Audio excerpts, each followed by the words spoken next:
Hello, आज हामी लुपको बारेमा डिस्कस गर्न गइरहेका छौँ। लुपको डेफिनेसनबाट सुरु गरौँ। Loop is a programming structure that repeats a sequence of instructions until a specific condition is met.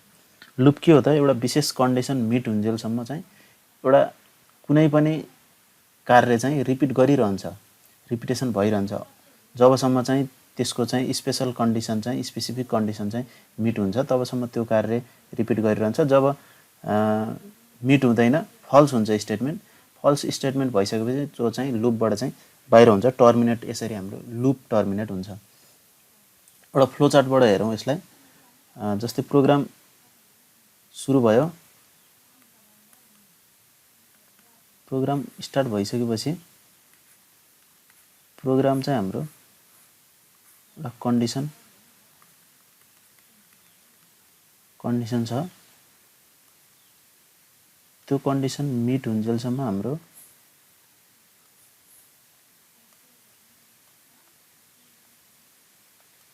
Do something केही गरिरहन्छ। जबसम्म चाहिँ हाम्रो कन्डिसन ट्रु छ, यो ट्रु भएको केसमा जब हाम्रो कन्डिसन फेरि फल्स हुन्छ त्यसपछि हाम्रो प्रोग्राम चाहिँ टर्मिनेट हुन्छ अथवा स्टप अथवा टर्मिनेट हुन्छ। लुपबाट बाहिर निस्किन्छ यसको मतलब। जस्तै यसलाई सिम्पल इक्जाम्पलमा हालेर हेरौँ। जस्तै तिमीले कसैलाई भन्यौ start running when I count to 3 भनेर भन्यौ, अथवा 3 काउन्ट गरेपछि तिमी बल्ल दौडिन सुरु गर भनेको केसमा चाहिँ यसमा हाम्रो यसलाई यो लुपमा हेरेर हेरौँ। जब हाम्रो कन्डिसन के रह्यो, 3 काउन्ट नगरिन्जेलसम्म नदौड भन्ने हाम्रो भयो है। भनेको त्यो के छ त, लेस देन 3 हुँदासम्म स्ट्यान्ड स्टिल, एकै ठाउँमा उभिय। जब के हुन्छ त 3 पुग्यो भने त्यसपछि रन भन्ने हाम्रो कन्डिसन हो। यो कन्डिसनलाई हामीले एकचोटि लुपमा हेरौँ। जस्तै हाम्रो कन्डिसन के छ, स्ट्यान्ड स्टिल अन्टिल के छ त, काउन्ट चाहिँ हाम्रो लेस देन 3 छ भने के गर्ने त, स्ट्यान्ड स्टिल छ भने यो ट्रु भयो भने, यो ट्रु भएको केसमा के गर्ने, स्ट्यान्ड स्टिल। अनि काउन्ट 3 पुगिसकेपछि चाहिँ अथवा कन्डिसन फल्स भइसकेपछि चाहिँ के हो त, रन गर्न पर्ने भयो। अब जस्तै तिमीले काउन्ट गर्न सुरु गर्यौ, काउन्ट 1 छ, काउन्ट 1 भयो। 1 भएको केसमा चाहिँ यो कन्डिसन हाम्रो चेक हुन्छ। कन्डिसन चाहिँ के छ त, के काउन्ट चाहिँ लेस देन 3 छ, लेस देन 3 भइसकेपछि अब भ्यालु ट्रु भएको केस लाग्नुपर्ने भयो। भ्यालु ट्रुमा के छ त, इन्स्ट्रक्सन स्ट्यान्ड स्टिल, केही नगरिकन उभिरह। त्यसपछि हाम्रो फेरि कन्डिसन ट्राई हुने भयो। अब उसले काउन्ट 2 गरिसकेपछि काउन्ट 2 चेक हुन्छ कि काउन्ट 2 चाहिँ हाम्रो लेस देन 3 छ भनेपछि फेरि भ्यालु ट्रु हुने भयो, फेरि पनि स्ट्यान्ड स्टिल हुने भयो, फेरि रिपिट हुने भयो। अनि अब उसले काउन्ट कति गर्छ, काउन्ट 3 गर्छ। 3 भन्यो, 3 भनिसकेपछि काउन्ट चाहिँ हाम्रो चाहिँ के भयो त, लेस देन 3 भयो त भएन, बराबर भयो। त्यो भनेको हाम्रो कन्डिसन के भयो, फल्स भयो, कन्डिसन मिट भएन। कन्डिसन मिट नभइसकेपछि हाम्रो चाहिँ लुपबाट बाहिर गयो। लुपबाट बाहिर चाहिँ अब जुन इन्स्ट्रक्सन्सहरू दिएको छ त्यो इन्स्ट्रक्सनहरू त्यसले फलो गर्ने भयो। यो हाम्रो इक्जाम्पलको केसमा चाहिँ रन भन्ने इन्स्ट्रक्सन छ भनेपछि त्यसपछि बल्ल हाम्रो रन हुन्छ। यसरी चाहिँ लुपले काम गर्छ। यो लुपलाई थोरै एउटा इक्जाम्पलबाट हेरौँ हामीले। यदि लुप नभएको कन्डिसनमा चाहिँ हामीलाई कस्तो समस्या आउन सक्थ्यो। यदि हामीलाई स्क्रिनमा केही कुराहरू प्रिन्ट गर्न पर्यो, जस्तै 5 पटक 3 पटक 5 पटक 10 पटकसम्म प्रयोग गर्न पर्यो भने हामीले चाहिँ त्यसलाई चाहिँ प्रिन्टएफ फङ्सन प्रयोग गरेर चाहिँ 4-5 चोटि लेख्न सक्छौँ। तर त्यही केस चाहिँ हाम्रो चाहिँ 50-100 चोटि भयो भने त्यो चाहिँ हामीलाई सम्भव हुँदैन, कपी पेस्ट गर्न पनि सम्भव हुँदैन। त्यो केसमा चाहिँ हामीले चाहिँ लुप प्रयोग गर्नै पर्ने हुन्छ। एकचोटि प्रोग्राम चाहिँ हाम्रो लुप प्रयोग गरेर एकचोटि नगरिकन हामीले ट्राई गरौँ। नगरिकन पहिला हेरौँ। हाम्रो हेडर फाइल भयो, हामीलाई स्ट्यान्डर्ड इनपुट आउटपुटको हेडर फाइल भयो हुन्छ अहिलेलाई। हामीलाई मेन फङ्सन हाम्रो भयो, मेन फङ्सनबाट रिटर्न 0 गरिसकेका छौँ। अब हामीले अहिलेको लागि हामीले यहाँ फर लुप प्रयोग गरौँ। फर लुपको सिन्ट्याक्स चाहिँ हामीले केही समयपछि पछाडि डिस्कस गर्नेछौँ। अहिलेलाई हेर्नको लागि बिना लुप चाहिँ के समस्या हुन्थ्यो त्यो पहिला हेरौँ। अब कुनै पनि कुराहरू 5 चोटि प्रिन्ट गर्नु पर्यो भने प्रिन्ट एफ गरेर हामीले चाहिँ त्यहाँभित्र चाहिँ हामीले भ्यालु राख्थ्यौँ। भ्यालु राखिसकेपछि हेलो भन्ने हामीले चाहिँ अहिले भ्यालु राख्यौँ। यसरी चाहिँ यो सेभ गरिसकेपछि यसले चाहिँ एकचोटि प्रिन्ट हुन्थ्यो, कम्पाइल भयो, रन भयो, एकचोटि हाम्रो एकचोटि प्रिन्ट हुन्छ र यसैलाई 5 चोटि प्रिन्ट गराउनको लागि हामीले चाहिँ कपी गरेर 5 चोटि प्रिन्ट गराउन सकिन्थ्यो।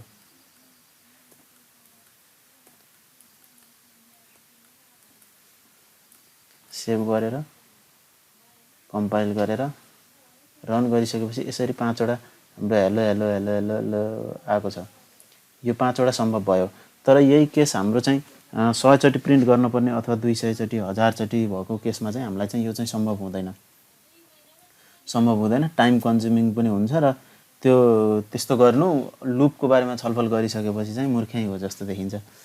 अब यसलाई हामीले सिम्पल लुप प्रयोग गरेर कसरी गर्न सकिन्छ त भन्ने कुरा अब हामीले हेरौँ। यहाँ लुप भनेको के हो त? कुनै पनि कन्डिसन मिट नहुन्जेलसम्म कुनै एउटा इन्स्ट्रक्सनलाई चाहिँ रिपिट गरिरहने हो। अब हाम्रो केसमा चाहिँ हामीले चाहिँ अब के गर्नुपर्ने छ? हेलो भनेर प्रिन्ट गर्नुपर्ने छ एउटा विशेष कन्डिसन मिट नहुन्जेलसम्म। हाम्रो विशेष कन्डिसन कस्तो छ? जस्तै इक्जाम्पलको लागि 10 चोटि चाहिँ हाम्रो चाहिँ हेलो प्रिन्ट गराउनु पर्ने छ। 10 चोटि भनेको अन्टिल हाम्रो चाहिँ काउन्ट चाहिँ 10 नपुग्दासम्म गर्नुपर्ने छ भनेपछि हामीले यसलाई फर लुप हालेर हेरौँ। यसको सिन्ट्याक्स हामीले पछि हेर्नेछौँ। फर लुपलाई हामीलाई i = 0 गरौँ। हाम्रो यो भेरिएबललाई पहिला माथि डिक्लेयर गरिहालौँ। सीले फेरि पहिले डिक्लेयर गर्नुपर्छ हुन्छ सीमा। अब हाम्रो कन्डिसन के छ त भन्दा काउन्ट हाम्रो यो काउन्ट सुरु गर्ने हो। यो यहाँबाट हाम्रो लुप सुरु हुन्छ 0 बाट नगरौँ 1 बाट सुरु गरौँ। 1 देखि गरिसकेपछि अब हाम्रो कन्डिसन i हाम्रो लेस देन 20 भनेको हाम्रो चाहिँ 19 सम्म मात्रै हाम्रो यो लुप चल्छ। तर हामीलाई चाहिएको के छ? 20 सम्म चाहिएको छ भनेपछि 20 लाई समेटेर 20 भन्दा तल भन्ने हाम्रो केस भयो। Less than or equal to भनिसकेपछि त्यसपछि हाम्रो भ्यालु के हुन्छ? प्रत्येक लुप पछि हाम्रो भ्यालु 1 ले बढ्दै जान्छ। यो हाम्रो फर लुपको स्ट्रक्चर हो। यसको बारेमा हामीले पछि छलफल गर्छौँ।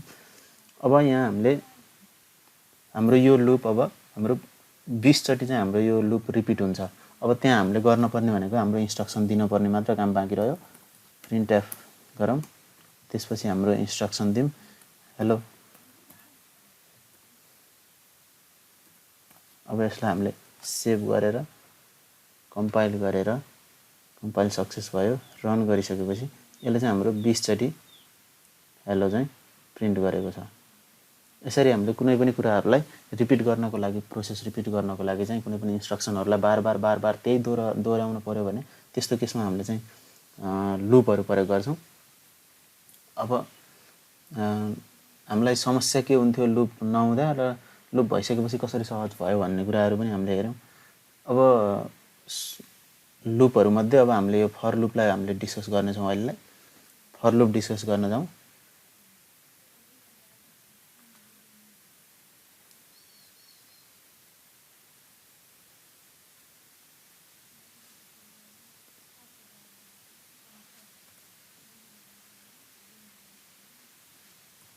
फर लुप डिस्कस गर्दा फर लुपको सिन्ट्याक्स हेरौँ एकचोटि।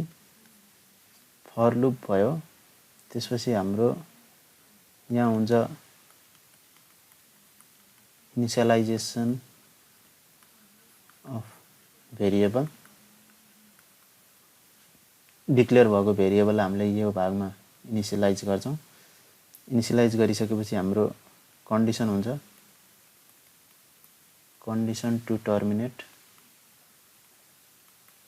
कस्तो केसमा चाहिँ हाम्रो लुप सकिने भन्ने हुन्छ। नत्र हाम्रो यो कन्डिसन चाहिँ हाम्रो चाहिँ सधैँ ट्रु भइरह्यो भने चाहिँ हाम्रो चाहिँ फरएभर लुप चलिरहन्छ। इन्फाइनाइट उसमा लुप चलिरहन्छ। त्यही भएर हामीले चाहिँ एउटा कन्डिसन इन्ड हुनको लागि एउटा कन्डिसन दिनुपर्ने हुन्छ। र यो अर्को हाम्रो के हुन्छ त भेरिएबललाई इन्क्रिमेन्ट गर्ने कि डिक्रिमेन्ट गर्ने भन्ने हुन्छ। DCRE डिक्रिमेन्ट। स्पेलिङको लागि INCREMENT इन्क्रिमेन्ट अथवा डिक्रिमेन्ट हुन्छ। यसरी हाम्रो लुपको हाम्रो यो स्ट्रक्चर छ। लुपको स्ट्रक्चरमा सबभन्दा पहिले भेरिएबल इनिसियलाइज गर्नुपर्ने हुन्छ। जस्तै इन्ट आई हामीले भेरिएबल डिक्लेयर गरेका छौँ। अब हाम्रो सुरुमा लुप स्टार्ट हुँदाखेरि चल्ने भनेको यो भाग पहिला चल्छ। यो भाग पहिला चल्छ भनेपछि इनिसियलाइज हुन्छ, पहिला भेरिएबल इनिसियलाइज हुन्छ। जस्तै आई इज इक्वल टु हामीले यहाँ प्रयोग गर्ने भेरिएबल भनेको आई हो। आईलाई इनिसियलाइज गरौँ। आईको भ्यालु 0 1 2 3 4 कति राख्ने हो, कतिबाट लुपको काउन्ट कतिबाट सुरु गर्ने, 1 बाट सुरु गर्ने कि 5 बाट सुरु गर्ने कि 0 बाट सुरु गर्ने, कतिबाट चाहिँ लुपको काउन्टलाई सुरु गराउने भनेर हामीले यहाँ इनिसियलाइज गर्नुपर्ने हुन्छ। जस्तै यो हाम्रो केसमा चाहिँ 1 राखौँ, 1 बाट हाम्रो लुप सुरु हुन्छ। यो भनेको आईको भ्यालु चाहिँ 1 बाट सुरु हुन्छ। अब त्यो भइसकेपछि सुरुमा पहिलोचोटि मात्र यो हाम्रो लाइन चल्छ, त्यसपछि हाम्रो बाँकी दुईटा मात्र चल्ने हो। अब 1 भइसकेपछि हाम्रो चाहिँ कन्डिसन चेक हुन्छ। कन्डिसन चेक भइसकेपछि हाम्रो कन्डिसन चाहिँ के छ त, हाम्रो 20 पटक मात्र हाम्रो चल्ने, 20 पटक लुप चल्नेमा के हुन्छ त, आईको value less than or equal to 20 भनेको यो 20 सम्म चल्छ भनेको, 20 सम्म चल्ने भयो। आईको भ्यालु लेस देन 20 छ कि नै त, छ, किन भन्दा आईको भ्यालु त 1 छ, 1 भनेको लेस देन 20 हो भनेपछि हाम्रो यो कन्डिसन हाम्रो ट्रु भयो भने, यो ट्रु भएको केसमा चाहिँ हाम्रो के हुन्छ, भित्र छिर्यो लुपभित्र। अब हाम्रो यहाँ इन्स्ट्रक्सन जे छ त्यो इन्स्ट्रक्सन यसले फलो गर्छ। अब कर्ली ब्रेससम्म आइपुगेपछि यो इन्स्ट्रक्सनहरू सबै चाहिँ भइसकेपछि, कर्ली ब्रेससम्म आइसकेपछि यो लुपको चाहिँ अब हाम्रो थर्ड पार्ट सुरु हुन्छ। यहाँ तेस्रो यहाँ पुग्छ। यहाँ हामीले चाहिँ भेरिएबललाई चाहिँ इन्क्रिमेन्ट गरेका छौँ कि डिक्रिमेन्ट गरेका छौँ, त्यही अनुसार चाहिँ त्यो भ्यालुलाई चाहिँ भेरिएबल हाम्रो डिक्रिज हुने हो भने घट्दै जाने हो, घट्दै जान्छ, र इन्क्रिज गराएका छौँ भने बढ्दै जान्छ। हाम्रो केसमा अहिलेलाई हामीले इन्क्रिज हेरौँ, आई प्लस प्लस भनेको इन्क्रिज हो, आईमा 1 जोडेको भनेको। अब आईको भ्यालु चाहिँ अब के भयो, आई प्लस 1 भयो, आई प्लस 1 भयो। आई प्लस 1 भनेको कति हो, 2 भयो। अब 2 भइसकेपछि अब यो चेक हुन्छ। अब यो हाम्रो अगाडिको पाटो चेक हुँदैन, अब यो पाटो हाम्रो चल्दैन। अब रिपिट हुने भनेको यो दुईटा कुराहरू रिपिट हुन्छ। अब आईको भ्यालु 2 भयो, आईको भ्यालु 2 भइसकेपछि 2 चेक हुन्छ के 2 20 भन्दा कम छ, ट्रु भयो। ट्रु भएको केसमा हाम्रो फेरि के हुने भयो, यो पाटो चल्ने भयो। यसरी यो भइसकेपछि कर्ली ब्रेससम्म आइसकेपछि फेरि हाम्रो इन्क्रिज हुने भयो। यसरी 19 सम्म जान्छ, 20 सम्म जान्छ। अब 20 भयो, 20 सम्म गइसकेपछि 20 मा चेक भयो के 20 less than 20 or equal to 20 छ, इक्वल टु 20 छ भनेपछि त्यो फेरि के हुने भयो, यो फलो हुने भयो, यहाँसम्म आउने भयो। अनि अब फेरि आई प्लस प्लस हुने भयो। अब आई भनेको पहिला 20 थियो, अब प्लस प्लस भनेको 21 भयो। अब फेरि कन्डिसन चेक हुन्छ, is I less than or equal to 20 छैन, आई त अब कति भयो, 21 भयो। 21 भइसकेपछि हाम्रो यो ट्रु भयो कन्डिसन, भएन, फल्स भयो। फल्स भएको कन्डिसनमा चाहिँ के हुन्छ त, हाम्रो लुप चाहिँ टर्मिनेट हुन्छ, बाहिर जान्छ। हाम्रो यो लुप यहाँ आएर इन्ड हुन्छ। यसरी हाम्रो लुप सकिन्छ। हाम्रो चाहिँ यो चाहिँ फर लुपको स्ट्रक्चर हो है। त्यसमा चाहिँ हाम्रो पहिलो भनेको इनिसियलाइजेसन हुन्छ। यो पहिलो पटक हुन्छ, लुप सुरु हुने बेलामा सुरु हुन्छ। यसले काउन्ट गर्नको लागि कहाँबाट काउन्ट गर्ने, कहाँबाट लुप चलाउने भन्ने हाम्रो यसबाट सुरु हुन्छ। त्यसपछि हाम्रो दोस्रो भनेको कन्डिसन हुन्छ, कुन कन्डिसनसम्म चाहिँ हाम्रो लुप चलाउने। यदि यो कन्डिसन सधैँ ट्रु भइरह्यो भने चाहिँ हाम्रो चाहिँ इन्फाइनाइटसम्म हाम्रो लुप चल्छ। त्यही भएर एउटा यस्तो कन्डिसन दिनुपर्ने हुन्छ जहाँ गएर चाहिँ हाम्रो चाहिँ लुप चाहिँ इन्ड हुन्छ। त्यो कन्डिसन यहाँ दिइन्छ। त्यो कन्डिसन दिइसकेपछि हाम्रो यो इनिसियलाइज भएको भेरिएबललाई चाहिँ इन्क्रिज गराउँदै लाने कि डिक्रिज गराउँदै लाने भनेर यहाँ बताइन्छ। अब एउटा हामीले सिम्पल प्रोग्राम हेरौँ। 1 देखि 10 सम्म प्रिन्ट गर्ने। अघि हामीले लुपको युजमा हामीले कुनै पनि अक्षरहरूलाई धेरै पटक कसरी प्रिन्ट गर्ने भनेर हेऱ्यौँ। अब हामीले 1 देखि 10 सम्म अथवा 20 सम्म चाहिँ प्रिन्ट गरेर गर्ने एउटा प्रोग्राम हेरौँ। यसैलाई प्रयोग गरौँ। अब हामीलाई फर लुपको हामीले डिस्कस गरेको हुँदा फर लुपबाटै सुरु गरौँ। फर लुप ब्र्याकेट, फर लुपमा 3टा कुरा हुन्छ, इनिसियलाइजेसन अफ भेरिएबल, हामीले पहिला भेरिएबल चाहिने हुँदा पहिला भेरिएबल डिक्लेयर गरौँ, इन्ट आई भेरिएबल डिक्लेयर गरौँ। यो सीमा चाहिँ पहिल्यै डिक्लेयर गर्नुपर्ने हुन्छ, अरू ल्याङ्ग्वेजहरुमा चाहिँ यही लाइनमै डिक्लेयर गरे पनि हुन्छ। यसरी int I is equal to भनेर डिक्लेयर गरे पनि हुन्छ अरू ठाउँमा। यहाँ चाहिँ अब पहिल्यै डिक्लेयर गर्नुपर्ने हुन्छ। आई इज इक्वल टु 1 बाट सुरु गरेर हामीले कतिसम्म लान छ, हामीलाई 20 सम्म लान छ हो। हाम्रो दोस्रो लाइन सुरु भयो। दोस्रोमा हामीले के राखिन्छ, कन्डिसन राखिन्छ। कन्डिसन भनेको कतिसम्म चल्ने हो, यो लुप भनेको कतिसम्म चल्ने हो त, आई को भ्यालु चाहिँ 20 सम्म भनेको, यो भनेको लेस देन 20 भनेको त 19 सम्म मात्र चल्छ। Less than or equal to 20 भनेपछि हाम्रो यो 20 सम्म चल्ने भयो। अब प्रत्येक लुपको इन्डमा आइसकेपछि हामीले आईलाई चाहिँ बढाउने कि घटाउने त भन्दा बढाउने हो। अहिले यो केसमा चाहिँ बढाउने हो, किन भन्दा हामीले 1 2 3 4 हुँदै लान छ। 20 देखि तल प्रिन्ट हुँदै 20 19 प्रिन्ट गराउँदै ल्याएको भए हामीले आई को भ्यालु 20 राखेर के गर्थ्यौं त, यहाँ greater than or equal to 1 राख्थ्यौं। अनि त्यसपछि यहाँ चाहिँ हामीले आई को भ्यालु डिक्रिज गर्दै लान्थ्यौं। त्यो प्रोग्राम पनि पछि हेरौँ ल। अहिलेलाई हामीले आई प्लस प्लस भनेको आई को भ्यालु 1 बढ्दै जाने गर्यौं। अब हामीले यहाँ चाहिँ के गर्नुपर्ने भयो, आई को भ्यालु त प्रत्येकचोटि बढ्छ। अब हामीले यहाँ चाहिएको भनेको 1 2 3 4 चाहिएको हो। आई 1 छ सुरुमा, 2 हुन्छ, त्यसपछि 3 हुन्छ। त्यो भ्यालु मात्र हामीले यहाँ गेट गर्न सकियो भने हामीले चाहिँ त्यसलाई प्रिन्ट गर्न सकिन्छ। अब त्यसलाई गेट गर्न त हामीलाई सजिलो छ। प्रिन्ट एफ गरौँ। हामीले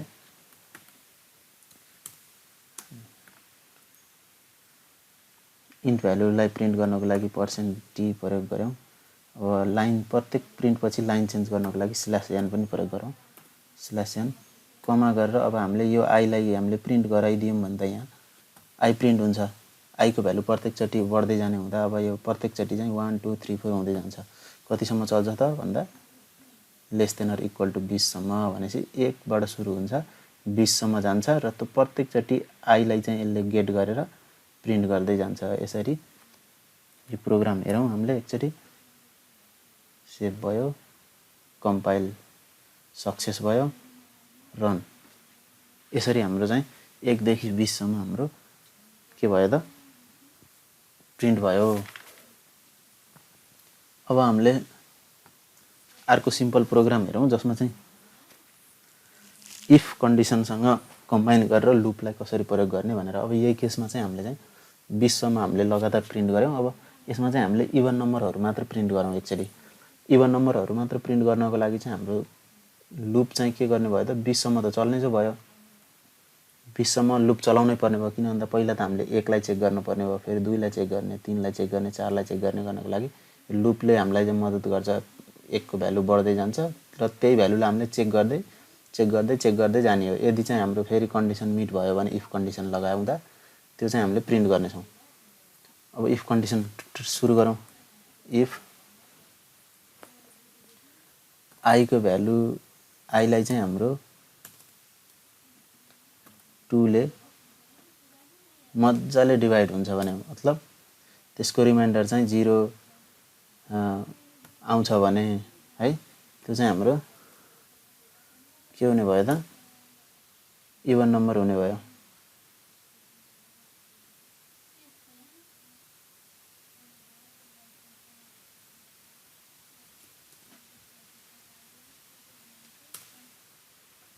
अब यसलाई हामीले प्रिन्ट एफ गरेर %t/n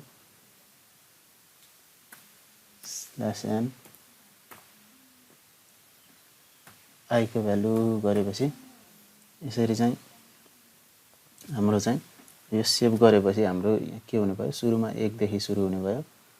1 बाट आइसकेपछि हाम्रो यो कन्डिसन चेक हुन्छ के 1 लाई 2 ले भाग गर्दाखेरि चाहिँ रिमाइन्डर 00 आउँछ भने के हो त, त्यसलाई हामीले प्रिन्ट गर्ने। त्यो भनेको के त, इभन नम्बर प्रिन्ट हुने भयो।